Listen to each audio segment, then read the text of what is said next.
સુરતમાં દાગીનાના ચોરીના એક ગંભીર બનાવમાં લાલગેટ પોલીસ સ્ટાફે માત્ર ગણતરીના કલાકોમાં ગોલ્ડ જ્વેલરી બનાવનારને ત્યાં ચોરી કરનાર કારીગરને સોનાના મુદ્દામાલ સાથે મુંબઈથી ઝડપી પાડ્યો છે. પોલીસે ટેકનિકલ સર્વેલન્સ અને 70 સીસીટીવી ફૂટેજના આધારે આરોપીની ધરપકડ કરી છે. તારીખ 15/5/2025ના રોજ સવારે એક અજાણ્યા નંબર પરથી સુરત શહેર પોલીસને ફોન મળ્યો હતો. ફોન કરનાર વ્યક્તિએ કહ્યું હતું કે તેમનો એક કારીગર કારખાનામાંથી સોનું લઈ ફરાર થઈ ગયો છે. આ આધારે લાલગેટ વિસ્તારમાં રહેતા અરજદાર હસન અલી હૈદર અલી શેખનો સંપર્ક કરવામાં આવ્યો હતો. હસન અલીએ લાલગેટ વિસ્તારમાં જ્વેલરી બનાવવાનું એક યુનિટ ચલાવે છે, જ્યાં કુલ 10 કારીગરો મુખ્યત્વે પશ્ચિમ બંગાળથી આવેલ ઘરેણાં બનાવવાનું કામ કરેલ છે. તે પૈકીમાં એક કારીગર સુભાષિસ ભરત ઉતેને અલગ અલગ દાગીના બનાવવાની જવાબદારી આપી હતી. કારખાનામાંથી આરોપી તદ્દન વિશ્વાસમાં લઈ આશરે 242 ગ્રામ સોનું કિંમત અંદાજે 21 લાખ લઈને ફરાર થઈ ગયો હતો. આ ઘટનાની જાણ થતાં જ પોલીસ ઇન્સ્પેક્ટર R.N. પટેલ દ્વારા ફરિયાદ નોંધીને તપાસ હાથ ધરવામાં આવી હતી. Police inspector N.M. ચૌધરી તથા પોલીસ ઇન્સ્પેક્ટર R.M. ઠાકોરના માર્ગદર્શન હેઠળ તપાસ આગળ ધપાવવામાં આવી.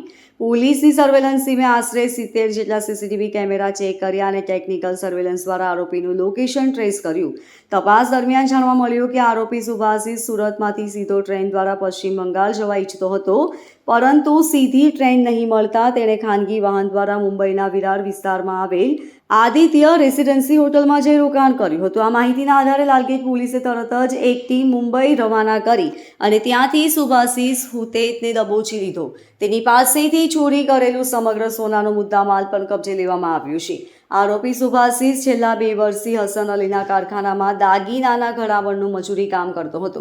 મજૂરીના હિસાબ અંગે વાદ વિવાદ થતાં તેણે પોતાની પાસે રહેલા દાગીના લઈ પહેલા તેના પરિવારજનોને મોકલી દીધા અને બાદમાં ભાગી ગયો હતો. અચાનક ચોરી કરી ફરાર થવાનું નક્કી કર્યું હતું.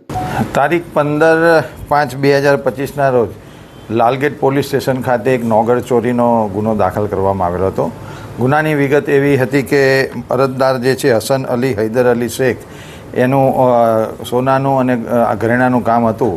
તો તેના ત્યાંથી 242 ગ્રામ સોનું, જેની કુલ બજાર કિંમત 21 લાખ રૂપિયા જેવી થાય છે, આટલા સોનું લઈને કોઈ માણસ ફરાર થઈ ગયેલો હતો. આ રીતની ફરિયાદ પોલીસને મળતા પોલીસ તાત્કાલિક હરકતમાં આવી અને 70 કરતાં વધારે સીસીટીવીના આધારે આઈડેન્ટિફાય કરેલ કે તેની કંપનીમાં જ કામ કરતા સુભાષિસ ભરત હુતેત નામનો ઈસમ આ રહ્યો સોનું લઈને ભાગેલો છે.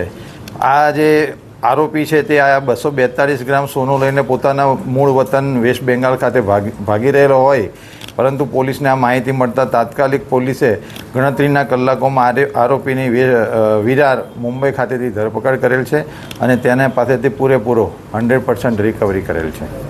Bureau report LK star news, Surat.